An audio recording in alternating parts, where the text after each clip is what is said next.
1761 का साल जब पानीपत के युद्ध के बाद मराठे और अफगान एक दूसरे को हराकर कमजोर हो गए थे, उसका 22 जून 1761 का दिन सबको याद रखना चाहिए, जब महाराज सूरजमल आगरा पर कब्जा कर लेते हैं।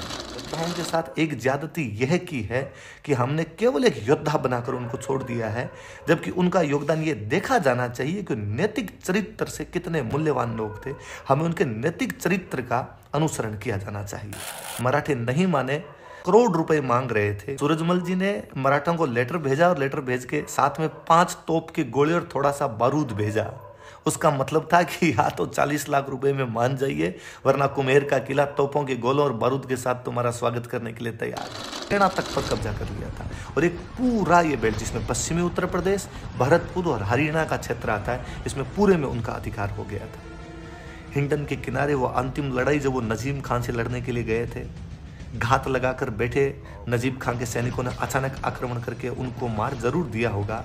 कहते हैं कि महाराज सूरजमल जी की मृत्यु के बाद भी नजीब खान के सैनिकों को विश्वास नहीं था कि इस व्यक्ति को मार भी सकते हैं। शायद तभी एक कहावत लोकप्रिय हुई होगी कि जाट मरा तब जानिए जब 13वीं हो जाए।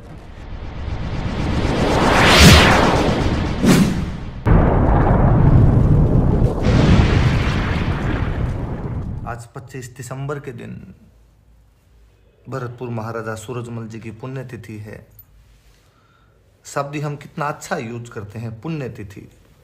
जब उनके पुण्य कामों को स्मरण किया जाना चाहिए, उन कामों को याद किया जाना चाहिए।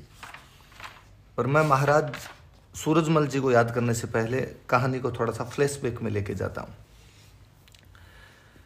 दिल्ली में मुगल बादशाह औरंगजेब राज कर रहा था। साउथ में शिवाजी के नेतृत्व में मराठे, मेवाड़ के अंदर महाराणा राज सिंह और मारवाड़ में दुर्गादास राठौड़ ने औरंगजेब की स्थिति को बहुत ही बुरा बना रखा था। राज सिंह जी की मृत्यु के बाद औरंगजेब मेवाड़ महाराणा जयसिंह जी से जैसे तैसे संधि करके साउथ की तरफ चला जाता है, ताकि शिवाजी के बेटे संभाजी से वो बदले ले सके। यह भी दुर्भाग्य था उस समय की स्थिति का कि 1680 के साल ने 2 बड़े राजाओं शिवाजी तथा राज सिंह जी का देहावसान हो गया था। एक नेतृत्व जो कर सकते थे औरंगजेब के खिलाफ, वहां पर एक वैक्यूम सा आ गया था। संभाजी उस वैक्यूम को साउथ में भर रहे थे। उन दिनों में जब औरंगजेब का साउथ इंडिया की तरफ जाना हो गया था, चूंकि औरंगजेब अपनी धर्मांध नीति के कारण दिल्ली तथा आगरा, जो कि मुगलों के मुख्य केंद्र हुआ करते थे, इन क्षेत्रों में धर्मांतरण, मंदिर तोड़वाने जैसी कई घटनाएं कर रहा था। एक साधारण से गांव का एक जाट जमींदार उभर कर आता है। उस गांव का नाम था तिलपत और उस जमींदार का नाम था गोकुला। इस बात को सोचकर देखिए कभी कि औरंगजेब के उन चरम के दिनों में दिल्ली और आगरा के ठीक नीचे बैठे एक जाट जमींदार ने मुगलों को मालगुजारी देने से मना कर दिया था। औरंगजेब साउथ से अपनी सेनाएं भेजता है। उन सेनाओं को जब सफलता नहीं मिलती है तो स्वयं औरंगजेब खुद गोकुला से लड़ने के लिए आता है। कुंवर नटवर सिंह जी ठीक ही लिखते हैं अपनी पुस्तक में कि औरंगजेब का एक जमींदार के खिलाफ सेना लेकर आना कुछ उसी प्रकार था जिसे मक्खी को मारने के लिए घन का प्रयोग कर दिया गया हो। उसके बावजूद उन साधारण जाट किसानों को लेकर उस जमींदार ने 3 दिन तक तिलपत का युद्ध लड़ा। 3 दिन के युद्ध के बाद हालांकि उनका पतन हुआ। एक बड़ी साम्राज्यवादी शक्ति के सामने वो सहज सरल लड़ा कि कब तक टिक पाते, लेकिन फिर भी उनके साहस की दाद देनी पड़ेगी कि उस मुगलिया सल्तनत के उन्होंने उस दिन दांत खट्टे कर दिए थे। औरंगजेब कितना गुस्से में रहा होगा कि उन्होंने उन जमींदार गोकुला जी को पकड़कर आगरा के किले के बाहर बोटी बोटी फिंकवा दी गई थी। गोकुला शहीद हो गए थे, लेकिन वो इस क्षेत्र के किसानों में एक अदम्य साहस और स्फूर्ति भर गए थे। अब समय डरने का नहीं था। जल्दी ही नेतृत्व एक नए व्यक्ति के पास में आता है। उस व्यक्ति का नाम है राजा राम। सिनसिनी गांव का एक जमींदार राजा राम, जो महान सूरजमल के पूर्वजों में रहे, वो उन दिनों यहां पर किसानों का नेतृत्व कर रहे हैं। लाल बेग नामक एक मुगल सूबेदार एक रास्ते चलते व्यक्ति की महिला को उठाकर ले जाता है। सिनसिनी के पास में एक गांव आऊ का वो प्रभारी हुआ करता था। आप स्थिति को देखिए कि किसी व्यक्ति का अपनी महिला को अकेले लेकर जाना भी उन दिनों संभव नहीं था। सिनसिने के जमींदार राजाराम को ये बहुत बुरा लगा, उनके आसपास के लोगों को बहुत बुरा लगा। क्या किया जा सकता था ऐसी स्थिति में? वो बदला लेने की ताक में थे। थोड़े दिनों बाद मथुरा में मेला लगने वाला था। मथुरा हिंदुओं की पवित्र स्थली थी। किसानों ने लाल बेग से कहा कि हम हमारी बैलगाड़ियां लेके वहां जाना चाहते हैं, सामान बेचना चाहते हैं।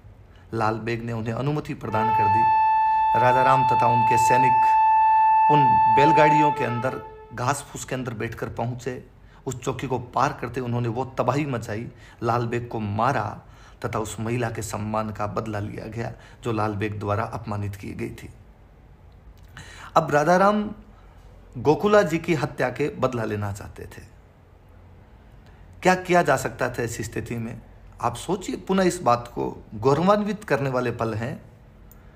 आगरा के ठीक पास एक जगह पड़ती है सिकंदरा। मुगलों में सबसे बड़े सम्राट जो अकबर हुए, उनका वहां पर मकबरा था। हालांकि सौंदर्य की दृष्टि से कोई इतना ज्यादा सुंदर मकबरा नहीं था, लेकिन फिर भी वो मुगल सम्राट की अंतिम निशानी थी। वो अकबर का मकबरा था।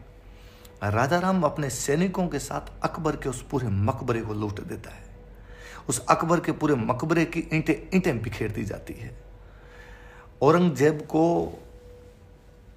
उसने, मैं कई बार जब सोचता हूं तो मुझे लगता है उसने अपना सिर बिड़ाया होगा कि ऐसे कैसे कोई आकर आगरा के ठीक पास में आकर इस प्रकार से हमारे मकबरे को लूट के चले गए, मकबरे के ईंटें बिखेर के रख दी और हम कुछ भी नहीं कर पा रहे थे। इन दिनों एक और झटका दिया गया। एक तुरान का सेनापति आगा खान धौलपुर के रास्ते होता हुआ बीजापुर की तरफ जा रहा था, जहां पर औरंगजेब का डेरा था। राजाराम ने उस तुरानी सेनाध्यक्ष आगा खान को लूट लिया था। उसे बेचारे को पता भी नहीं था यह बात कि वो जिन जाटों के इलाकों से निकल रहा है उनकी औरंगजेब के साथ बनती नहीं है और तेरा वहां पर कुछ भी किया जा सकता है। औरंगजेब साउथ के अंदर फंसा हुआ, इधर कुछ कर भी नहीं पा रहा था। ये थोड़ी पुरानी कहानियां हैं। जब हम कहते हैं कि महाराज सूरजमल इतने बड़े राजा हुए, तो हम देखते हैं कि वो एक पुरानी जो श्रृंखला चली आ रही थी, उस श्रृंखला को उन्होंने और सुशोभित करने का कार्य किया था। बदन सिंह जी 1722 के आसपास जयपुर महाराजा सवाई जयसिंह जी की सहायता से राजा बनते हैं। मेरे से पहले उपनेता प्रतिपक्ष राजेंद्र सिंह जी राठौड़ बता रहे थे कि किस प्रकार की उन दोनों में दोस्ती थी, सवाई जयसिंह और बदन सिंह जी में, कि बदन सिंह जी आज जीवन कभी भी दिल्ली दरबार नहीं गए, पर वो अक्सर जयपुर आया करते थे। इसलिए जयपुर में जहां वो ठहरा करते थे वहां पर बदनपुरा नाम दे दिया गया। उस जगह का आज भी उसे बदनपुरा के नाम से जाना जाता है। न केवल बदन सिंह जी बल्कि उनके बाद में सूरजमल जी ने भी अब जयपुर के साथ अपनी दोस्ती को पूरा निभाया था। महाराज सवाई जयसिंह भी बदन सिंह जी और सूरजमल जी को उतना ही सम्मान दिया करते थे। अश्वमेध यज्ञ कोई अंतिम हिंदू सम्राट कोई करवाता है तो महाराज सवाई जयसिंह थे। उस अश्वमेध यज्ञ में महाराज सूरजमल को एक पुत्र वत स्नेह देकर शामिल किया गया था। महाराज सवाई जयसिंह भी शायद योग्य लोगों की कद्र जानते थे, इसलिए उन्होंने उन बहादुर पिता पुत्रों को इतना सम्मान इज्जत दिया और अपने अश्वमेध यज्ञ में शामिल किया था। सवाई जयसिंह जी के अन्य जितने मालवा में मराठों के खिलाफ संघर्ष रहे, उनमें भी सूरजमल जी का योगदान सराहनीय है। वो अपने उन समस्त युद्धों में सवाई जयसिंह जी के साथ रहे थे।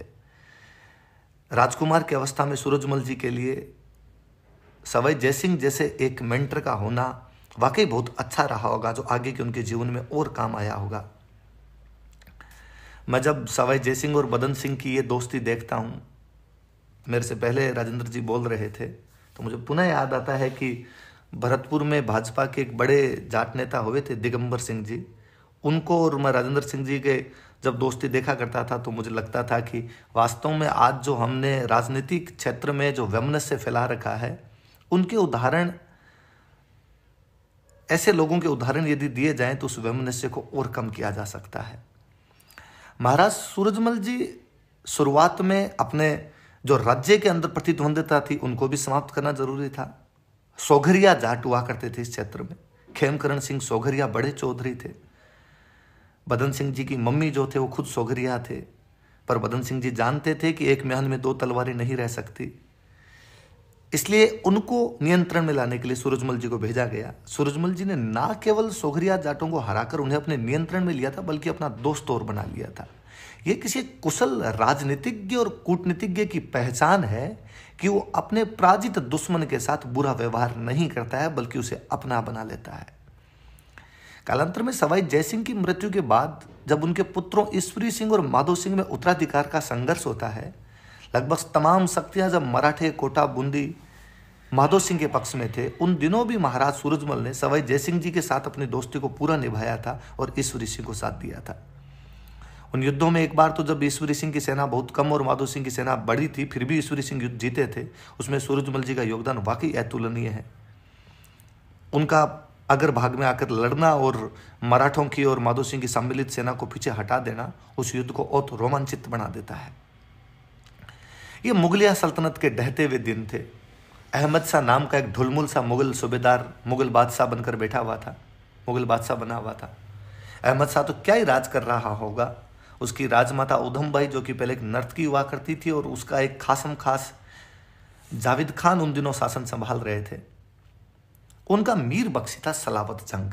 मीर बख्शी आप यूं समझ लीजिए कि आज का अपना रक्षा मंत्री या सेनापति या थल सेनाध्यक्ष कह दीजिए। सलावत जंग जोधपुर पर आक्रमण करने के लिए जा रहा है। रास्ते में पता नहीं उसके क्या दिमाग में आया कि उसने सोचा कि मैं मेवात होता हुआ निकलूं और पहले सूरजमल को भी थोड़ा मजा चखा दूं। 1750 का 1 जनवरी का वह दिन जब सराय सोमचंद के उस युद्ध में सलावत खान के 2 सेनापति अली रुस्तम खान और हाकिम खान को मारकर सूरजमल जी ने अपने उस पूरे क्षेत्र में अपनी धाक जमा दी थी।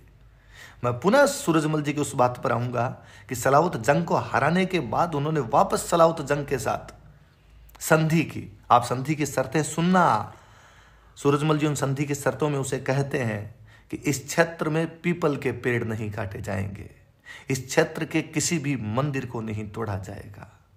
उन दिनों में जब ये बातें बहुत नॉर्मल हुआ करती थी, किसी राजा द्वारा अपनी संस्कृति, अपनी कल्चर, अपनी उन जड़ों के प्रति इस प्रकार का स्नेह दिखाना वाकई बहुत अच्छी बात है। समय चेंज हुआ, दिल्ली के अंदर एक नया वजीर बनता है सफदरजंग। अवध का नवाब सफदरजंग। दिल्ली षड्यंत्रों का अड्डा बनी हुई थी। सफदरजंग की रुहेलों के साथ नहीं बनती है।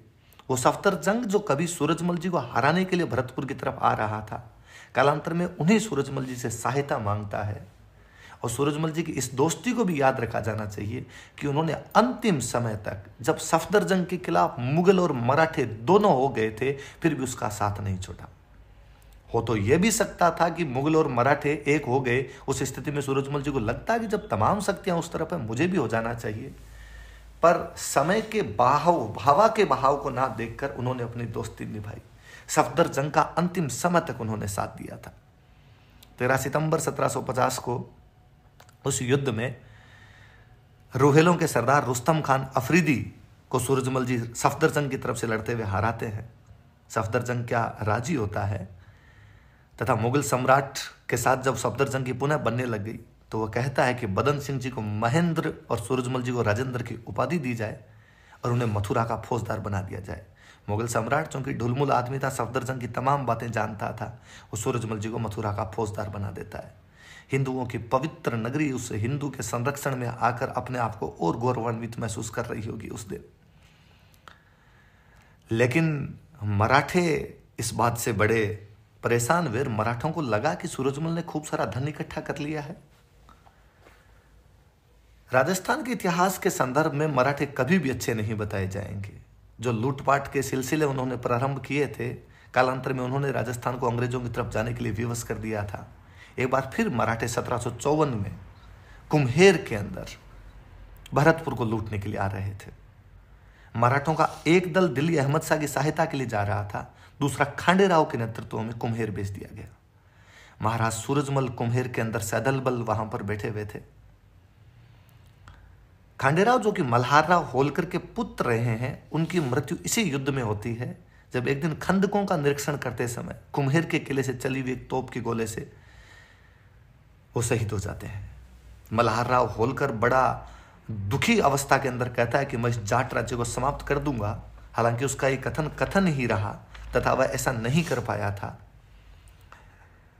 पर आप देखिए कि महाराज सूरजमल की सेना के हाथों खांडेराव की मृत्यु हुई थी, उसके बावजूद उन्होंने खांडेराव की उस स्थान पर छतरी का निर्माण करवाया है मल्हारा होलकर को पुत्र के शोक में पगड़ी भेजी थी, पुत्र का शोक के लिए सांत्वना प्रदान की थी। अपने दुश्मन का भी इस प्रकार सम्मान करना महाराज सूरजमल को और ऊपर उठा देता है। मैं अक्सर कहता हूं कि हमने हमारे योद्धाओं के साथ एक ज्यादती यह की है कि हमने केवल एक योद्धा बनाकर उनको छोड़ दिया है, जबकि उनका योगदान ये देखा जाना चाहिए कि नैतिक चरित्र से कितने मूल्यवान लोग थे। हमें उनके नैतिक चरित्र का अनुसरण किया जाना चाहिए। मैं जब खंडेराव वाले उस युद्ध को देखता हूं तो मैं नहीं भूल सकता कि सूरजमल जी के वो विद्वान मंत्री रूपाराम जी कटारिया जब मराठे 2 करोड़ रुपए मांग रहे थे, वो उनसे बातचीत करने के लिए गए। उन्होंने कहा कि हम 40 लाख से टक्का ज्यादा नहीं देंगे, आप घेरा उठा लीजिए, वरना लड़ाई करनी हो तो लड़ाई कर लीजिए। मराठे नहीं माने तो सूरजमल जी का एक प्रसंग मुझे बड़ा जोरदार याद आता है कि सूरजमल जी ने मराठों को लेटर भेजा और लेटर भेज के साथ में 5 तोप के गोले और थोड़ा सा बारूद भेजा। उसका मतलब था कि या तो 40 लाख रुपए में मान जाइए, वरना कुम्हेर का किला तोपों के गोलों और बारूद के साथ तुम्हारा स्वागत करने के लिए तैयार है। मराठे कैसे हट जाते हैं? मराठे उन दिनों अपने उफान के ऊपर थे, स्थितियां गंभीर होती जा रही थी, भरतपुर घेरा, कुम्हेर का किला घेरा जा चुका था। मैं अक्सर कहता हूं कि राजस्थान जितनी वीरों की धरती है उससे भी अधिक वीरांगनाओं की धरती है। रानी हंसिया जो कि सूरजमल की एक रानी थे, अपना दिमाग लगड़ाते हैं। हमारी महिलाएं कितनी बुद्धिमान और चतुर थी, उन्होंने इस बात को भांपा कि मराठों में सिंधिया और होलकर के अंदर फूट है, इसलिए उन्होंने होलकर के खिलाफ सिंधिया के पास में समाचार भिजवाया और कहा कि हम आपसे दोस्ती करना चाहते हैं। सिंधिया तैयार बैठे थे। जीवाजीराव सिंधिया ने रानी हंसिया के उस निवेदन को स्वीकार किया। रूपराम कटारिया के बेटे तेजराम कटारिया वो संधि का प्रस्ताव लेकर गए थे और सिंधिया ने स्वीकार कर लिया। जैसे होलकर को पता चला कि सिंधिया मेरे से अलग होता जा रहा है, होलकर ने जल्दी अपना वहां से समेटा और वहां से चलते बने। सोच कर देखिए इस बात को कि मुगलों और मराठों के संयुक्त आक्रमण को कुम्हेर के उस किले में राजा सूरजमल ने धत्ता बता दिया था, निष्प्रभ कर दिया था। वहां पर मैं इस बात को और कोट करना चाहूंगा। उस युद्ध में जयपुर महाराजा माधो सिंह से मराठे बार बार सहायता मांगते रहे, लेकिन माधो सिंह ने मराठों की सहायता के लिए कोई अपनी बड़ी सेना नहीं भेजी। वो बार बार उनसे टालम टोल करते रहे। ये पुनः दिखाता है कि भरतपुर जयपुर के रिश्ते अंतिम समय तक भी कैसे सौहार्दपूर्ण बने रहे थे। अभी अहमद शाह अब्दाली को बार बार याद किया जा रहा था। मेरी आवाज तो आ रही है सबको? अभी अहमद शाह अब्दाली को जब याद किया जा रहा था तो मुझे एक और लड़ाई याद आती है। अब्दाली दिल्ली पर कब्जा करने के बाद भरतपुर की तरफ आता है। कैसे सहन कर सकता कि आगरा और दिल्ली के ठीक नजदीक में इस प्रकार का कोई हिंदू राज्य स्थापित हो जाए। वो यह भी चाहता था कि मथुरा के मंदिरों को तहस नहस कर दे। उस दिन सूरजमल जी के बेटे वो जवाहर सिंह थे जो चौमुहा की लड़ाई में अपने 10,000 सैनिकों को लेकर भिड़ गए थे। वो नहीं सोच रहे थे हम जिंदा रहेंगे हम मरेंगे, उनके लिए जरूरी था कि मंदिरों को बताया जाना चाहिए। यूं ही उपाधियां धर्म रक्षक की नहीं मिलती है, उनके लिए गर्दनें कटवानी पड़ती है, खून बहाना पड़ता है। अब्दाली ने जब घेरा ज्यादा डाला तो आप सूरजमल जी के उस जवाब को सुनिए। अब्दाली को सूरजमल जी ने जवाब भेजा था कि हे अहमद शाह अब्दाली, इतने बड़े राजा, यदि तुम मुझसे युद्ध करोगे तो हो सकता है मैं हार जाऊं, लेकिन मैं हार भी गया तो लोग कहेंगे कि एक किसान राजा था, उसकी ताकत और हैसियत इतनी ज्यादा नहीं थी कि अब्दाली से जीत सकता। पर अगर यदि भगवान गोवर्धन ने साथ दिया और यदि परिणाम उल्टा रहा तो 11 वर्षों ने तुमने जो जुटाया वो पल भर में गायब हो जाएगा। उस समय के एक दुर्दांत आक्रमणकारी को इस प्रकार आंखों में आंखें डालकर जवाब देना भी बहुत बड़ी बात थी। वो पुनः लिखते हैं कि मैंने मेरे जीवन के 50 बरस देख लिए हैं, अब और जीवन का कितना मूल्य है, अब और कितने एक साल जीऊंगा। ये हिंदुओं की उस फिलॉसफी की तरफ लेकर जाता है जब उन्होंने जीवन को क्षण भंगूर समझ लिया था। जब कभी किसी कवि ने कहा होगा कि 8 बरस रो कुकर जीवा 13 बरस रो जीएस यार, बरस 18 छत्री जीवा आगे जीवन को धिकार। महाराज सूरजमल शायद उसी उक्ति को कह रहे होंगे कि 50 साल जी लिए ये भी ज्यादा है और अब मुझे जीने का कोई मोह नहीं है, पर यदि तुम सामने आए तो इस बार तुम पक्का मरोगे, हम तो कफन बांध के लड़ेंगे। अब्दाली अपने घेरे को समेट कर यहां से चलता बना। हेजा फैल गया था उसकी सेना में बुरी तरीके से, अपनी तोपें छोड़ गया था। महाराज सूरजमल वो तोपें ले आते हैं, आज भी भरतपुर के किले की शोभा बढ़ाती है वो तोपें। महाराज सूरजमल को केवल इसलिए याद नहीं किया जाना चाहिए, पानीपत के युद्ध का आप सबने जिक्र किया, मैं ज़्यादा उसकी डिटेल में नहीं जाना चाहूँगा। पर पानीपत के युद्ध से ठीक पहले सदाशिव भाऊ ने दिल्ली के लाल किले के दीवाने आम का रतन जड़ित जो छत थी वो उखाड़ दी थी। महाराज सूरजमल ने उसका भी विरोध किया था और महाराज सूरजमल ने कहा था कि भाऊ, हम ऐसे ये छोटे पने के काम नहीं कर सकते कि हम छत भी उखाड़ लें इस प्रकार, और आपने ये बहुत गलत काम किया, ऐसा आपको नहीं करना चाहिए। पर तब भाऊ बड़ा घमंड के अंदर था, वो ये सब बातें मानने के लिए तैयार नहीं था। जब महाराज सूरजमल ने उन्हें पुनः समझाया कि ये मराठों की नीति रही थी कि सेना हल्की रखी जाए। महाराज शिवाजी संभाजी यदि सफल रहे मुगलों के खिलाफ, उनका कारण था कि सेना बहुत हल्की रखा करते थे। और आप अब इतनी सारी महिलाओं और बच्चों, नाचने वालों, मिठाइयों वालों को, नाट्य मंडलियों को साथ लेकर यदि पानीपत के युद्ध में जाएंगे तो अब्दाली कभी भी आपके बच्चों और बीवियों को घेर कर आप पर दबाव बना लेगा। उस दिन भाऊ को ये बातें समझ नहीं आ रही थी। महाराज सूरजमल भाऊ का साथ छोड़कर पुनः भरतपुर आ जाते हैं। आप इस बात को पुनः सोचना, ये भी कितना जोखिम का काम था। यदि भाऊ जीत जाता पानीपत का युद्ध तो भी सूरजमल जी के लिए खतरा हो सकता था।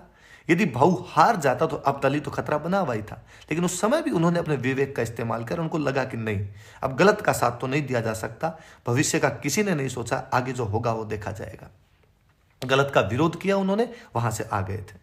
एग्जैक्टली भाऊ इसी चीज पर हारता है जब अब्दाली ने उनकी बीवियों और बच्चों को एक प्रकार से बंधक बना लिया था। मराठों को पूरी तरीके से बाद में अपनी ऊर्जा झोंकनी पड़ी। 14 जनवरी 1761 का वो दिन भारतीय इतिहास के लिए बड़ा बुरा दिन है, जब उपमहाद्वीप की दो शक्तियां अफगान और मराठे एक दूसरे को समाप्त करने पर तुले हुए थे। अंग्रेजी राज्य का संस्थापक लॉर्ड क्लाइव लंदन में अंग्रेजी साम्राज्य की अगली संभावनाओं को तलाशने के लिए यात्रा कर रहा था। ठीक ही लिखा गया है पानीपत के युद्ध के बारे में कि पानीपत के युद्ध ने उस शक्ति को सबसे अधिक फायदा पहुंचाया था जो युद्ध के मैदान में नहीं थी, वो थे अंग्रेज। यदि पानीपत के युद्ध में भाऊ महाराज सूरजमल की बात मान ले, अहमद शाह अब्दाली को हराने में सक्षम हो जाते तो भारत का इतिहास अलग प्रकार से लिखा जाता। जो कभी बाजीराव का सपना था कि अटक से कटक तक भगवा झंडा फहरा दिया जाएगा, उसके मराठे बहुत नजदीक पहुंचे हुए थे, पर भाऊ के घमंड ने इन सब बातों पर पानी फेर दिया था। संभवतः यदि महाराज सूरजमल इस युद्ध में गए होते या अन्य हिंदू राजाओं का भी भाऊ ने साथ लिया होता तो परिणाम अलग रहते। 200 वर्षों की जो अंग्रेजों की भी गुलामी झेलनी पड़ी थी, वो भी शायद ना झेलनी पड़ती। अब इससे भी बड़ी बात, 1 लाख के आसपास वापस जब मराठे यहां से निकले होंगे, बड़ी संख्या थी मराठों की, युद्ध के अंदर खूब बड़ी संख्या के अंदर मराठे गए होंगे। उनमें से खूब सारे मराठे जब वापस निकले तो उन्होंने भरतपुर में शरण ली। उन मराठों को, जिन मराठों को महाराज सूरजमल छोड़कर आ गए थे, भरतपुर में अपने बच्चों की तरह रखा था। महारानी केशोरी देवी की कृतज्ञता प्रकट की जानी चाहिए कि वो प्रतिदिन शिविर में जाके उनसे मिल रहे थे, उनको अपने बच्चों की तरह रख पा रहे थे। मराठों के जो बीवी बच्चे थे उनका ध्यान रख पा रहे थे। फादर वेमेल उसका बड़ा शानदार वर्णन करता है कि पेशवा बालाजी बाजीराव को जब ये समाचार मिले थे तो उसने बड़ा कृतज्ञता प्रकट की थी कि महाराज सूरजमल, इस समय में आपने हमारा साथ दिया है, मैं हमेशा आपका एहसानमंद रहूंगा। दुश्मनों को भी इस प्रकार पनाह देना। मुझे अभी किस्सा याद आता है कि मुझे एक बार भरतपुर के एक स्टूडेंट ने क्लास के बाद आकर कहा था कि सर, मैं उन मराठों का एक वंशज हूं, हमारे खूब से परिवार भरतपुर में रह गए थे, वो गए नहीं। उस मेहमान नवाजी को उन्होंने कितना यूं वो किया होगा कि उनको लगा कि अब मराठों के देश में जाकर क्या करेंगे, इस राजा के देश में हमें रह जाना चाहिए। मेरे से पहले जब राजेंद्र सिंह जी बता रहे थे तो उन्होंने एक फैक्ट का जिक्र किया कि उस समय उनकी इनकम 1,75,00,000 रुपए हो गई थी। बहुत बड़ी रकम थी उस समय। ये रकम इसलिए हो गई थी कि उन्होंने कृषि में सुधार करवाए थे। वो जानते थे कि बिना एग्रीकल्चर में सुधार करवाए इस प्रकार से हम अपने राज्य की स्थिति को नहीं सुधार सकते। बिना आर्थिक स्थिति के किसी भी साम्राज्य को सुदृढ़ नहीं बनाया जा सकता। मैं जब आज देखता हूं कि आज भी राजस्थान सरकार का कृषि विभाग भरतपुर से संचालित होता है तो मुझे लगता है कि अवचेतन में अब भी हमारे कहीं ना कहीं ये दर्ज है कि महाराज सूरजमल ने जिस प्रकार के कृषि सुधार किए थे, राजस्थान उसी प्रकार के कृषि सुधारों को आगे बढ़ाए। कवि सुदन द्वारा लिखा गया सुजान चरित्र उनके जीवन का बहुत अच्छा व्यक्तित्व का वर्णन करता है। राजेंद्र सिंह जी पुस्तकें पूछ रहे थे, मैं चाहूंगा कि सुदन का सुदान चरित्र पढ़ें, नटवर सिंह जी की पुस्तक पढ़ें, डॉक्टर मोहनलाल गुप्ता ने महाराजा सूरजमल का युग एवं प्रवृत्तियां लिखी वो पढ़ें, रामवीर सिंह वर्मा की जो बुक है वो पढ़ी जाए, डॉक्टर सुरेंद्र सिंह जी जो लिख के गए थे वो पढ़े जाए। एक और अभी युवराज अनिरुद्ध सिंह जी बहुत अच्छी बातें बता रहे थे, मैं उस बात में और एड ऑन करना चाहूँगा। हमारा युवराज अनिरुद्ध सिंह जी जो फैमिली ट्री बता रहे थे, तब भी वो कह रहे थे कि कहीं ना कहीं हमारी फैमिली ट्री बहुत पीछे जाती है। यकीनन युवराज साहब आप बहुत सही कह रहे थे, आपकी फैमिली ट्री करौली के जालौन राजवंश से जाकर मिलती है। आपने जो पॉलिटिसाइज वाली बात कही, तो मैं पुनः एक बात पर आऊँगा। बहू ने उन्हें एक मस्जिद को देखकर कहा था कि राजा सूरजमल तुम्हारे क्षेत्र के अंदर इस प्रकार से मस्जिद है, अभी तक खड़ी है, तुमने इसे ढहाया नहीं। उन्होंने पुनः कहा कि भाऊ ये इबादत की जगह है, वो बोले मंदिर हो बोले मस्जिद, नहीं ढहाना चाहिए। आज एक मस्जिद ढहा देंगे, कल को स्थितियां यदि विपरीत रही तो यहाँ पर 4 मंदिर तोड़ दिए जाएंगे, तब क्या किए जाएंगे। इस बात पे भी युवराज अनिरुद्ध सिंह जी वाली बात को भी माना जाना चाहिए। हम केवल उनको हिंदू धर्म रक्षक दिखाकर ये नहीं कह सकते कि वो मुसलमानों के खिलाफ थे, नहीं थे। उन्होंने किसी भी इबादत गाह को उस समय कोई नुकसान नहीं पहुंचाया था। वो सही का साथ देने वाले व्यक्ति थे। हमें उनके वाकई उन सही कदमों का ही अनुसरण किया जाना चाहिए। मुझे आगे एक बात और याद आती है। 1761 का साल, जब पानीपत के युद्ध के बाद मराठे और अफगान एक दूसरे को हराकर कमजोर हो गए थे, उसका 22 जून 1761 का दिन सबको याद रखना चाहिए, जब महाराज सूरजमल आगरा पर कब्जा कर लेते हैं। मैं सोचता हूँ उस दिन उन हुतात्मा गोकुला की आत्मा को कितनी शांति मिली होगी। स्वर्ग में बैठकर वो कितने आनंदित हुए होंगे कि जिस आगरा के किले से कभी उनको काट दिया गया था, उस आगरा के किले पर उनके किसी एक आगे के डिसेंडेंट ने कब्जा कर लिया था। यही नहीं, आगरा नहीं, हरियाणा पर राजेंद्र सिंह जी राठौड़ जो पहले बोल रहे थे, बता रहे थे, उन्होंने हरियाणा तक पर कब्जा कर लिया था। और एक पूरा ये बेल्ट जिसमें पश्चिमी उत्तर प्रदेश, भरतपुर और हरियाणा का क्षेत्र आता है, इसमें पूरे में उनका अधिकार हो गया था। हिंडन के किनारे वो अंतिम लड़ाई जब वो नजीम खान से लड़ने के लिए गए थे, घात लगाकर बैठे नजीब खान के सैनिकों ने अचानक आक्रमण करके उनको मार जरूर दिया होगा, लेकिन फिर भी उनकी जो बातें हैं वो हमारे दिलों से कभी कोई निकाली नहीं जा सकती। कहते हैं कि महाराज सूरजमल जी की मृत्यु के बाद भी नजीब खान के सैनिकों को विश्वास नहीं था कि इस व्यक्ति को हम मार भी सकते हैं। शायद तभी एक कहावत लोकप्रिय हुई होगी कि जाट मरा तब जानिए जब 13वीं हो जाए, कि तब तक इस बात पर विश्वास नहीं किया जाना चाहिए। मैं जब स्ट्रेटजी की बात करता हूं तो मैं पुनः एक बात पर आता हूं। ये महाराज सूरजमल ने अपने सैनिकों को सिखाया था कि दौड़ते हुए घोड़े पर सही निशान लगाना, पुनः घोड़े को गोलाई में घुमाकर उसकी आड़ में बंदूक भर लेना, ताकि जल्दी जल्दी दुश्मनों पर निशाने लगाए जा सके। मेरे कहने का सब बातों का लब्बो-लुआब यह है कि ना केवल राजनीतिक बल्कि कूटनीति, धार्मिक, सामाजिक, आर्थिक, रणनीतिक ऐसा कोई क्षेत्र नहीं रहा होगा जिसमें उन्होंने अपनी कोई छाप नहीं छोड़ी होगी। डीग, कुम्हेर, वेर, भरतपुर के अजय किले यदि आज भी खड़े हैं, और कालांतर में यदि लॉर्ड लेक को 5 हमलों के बाद भी भरतपुर के किले को जीत नहीं पाया था, और कालांतर में अंग्रेजों को कहना पड़ गया कि हमने हमारी तमाम जो प्रतिष्ठा भारत के अंदर अर्जित की थी वो लोहागढ़ के किले में चूर चूर हो गई, तो हमें उन पुनः महाराजा सूरजमल को पुनः स्मरण कर लेना चाहिए कि उन्हीं की वजह से अब संभव हो पाया था। सारे मेरे से पहले पॉलिटिकल फिगर आप बोले, युवराज साहब को छोड़ के सब बातें कर रहे थे, वैमनस्य की और बातें कर रहे थे। मुझे लगता है इन दिनों में ये बातें थोड़ी बढ़ गई होगी इस प्रकार वैमनस्य की, वरना मैंने तो गांव के अंदर किसी धमाल में जो कि होली के समय गाए जाते हैं उनमें यह भी सुना है कि गोरा हट जा रे राज भरतपुर को। उस गांव में तो सभी जाति धर्म के लोग थे, अलग अलग प्रकार के गा रहे थे, पर फिर भी वो भरतपुर के उस राज को याद कर रहे थे। जोधपुर महाराजा मानसिंह के दरबारी विद्वान बांकीदास जी, जो अपने समय के सबसे शानदार विद्वान रहे होंगे, वो यदि उन महाराजा रणजीत सिंह जी के विरदावलियां गा रहे थे, उस भरतपुर के किले को बचाने के लिए, अंग्रेजों को हराने के लिए उनकी तारीफें कर रहे थे, उन्हें उन महान सूरजमल का वंशज बता रहे थे, इसका मतलब पहले तो ये सब चीजें नहीं थी। अरविंद सिंह जी ने बहुत अच्छी बातें की कि युवा आजकल ये सब चीजें करने लग गए। हम इन चीजों की तरफ भी ध्यान देना चाहिए कि हम ऐसी कोई बातें ना करें जिससे वाकई उन लोगों के जो सिद्धांत थे, जो नैतिक मूल्य थे, उन पर किसी भी प्रकार का बट्टा लग सके। फिल्मों वाली बात है, मैं पुनः बताना चाहूँ, अहिल्याबाई होलकर के नाम पर वो सीरियल चल रहा है जिसमें वो सूरजमल जी के इतिहास को इस प्रकार विकृत करने की चीजें कर रहे हैं। ऐसा राजस्थान के साथ बार बार किया जाता है। महाराष्ट्र के इतिहास के बारे में कभी कोई उल्टा सीधा कह के दिखाए, या पंजाब महाराजा रणजीत सिंह के बारे में कोई बोल के बताए, क्योंकि वो लोग उन शिवाजी को या रणजीत सिंह जी को केवल अपने जाति के हीरो नहीं मानते हैं, वो अपने उस संपूर्ण समाज के, अपने संपूर्ण राज्य के हीरो मानते हैं। हमने हमारे महापुरुषों के साथ सबसे बुरा अन्याय तो यह किया है कि हमने उनको पार्टी विशेष के, जाति विशेष के, क्षेत्र विशेष के लोग बनाकर छोड़ दिए हैं। मुझे लगता है कि वो स्वयं जब उस एरा के अंदर थे, उन विषम परिस्थितियों के अंदर जिनमें महाराज सूरजमल रहे होंगे, उन्होंने इस बात की कोई कल्पना भी नहीं की होगी कि आने वाले समय में हमें इस प्रकार से संकीर्णता के अंदर बांध दिया जाएगा। महाराज सूरजमल की विषम परिस्थितियां क्या रही होगी, वो किस प्रकार रहे होंगे।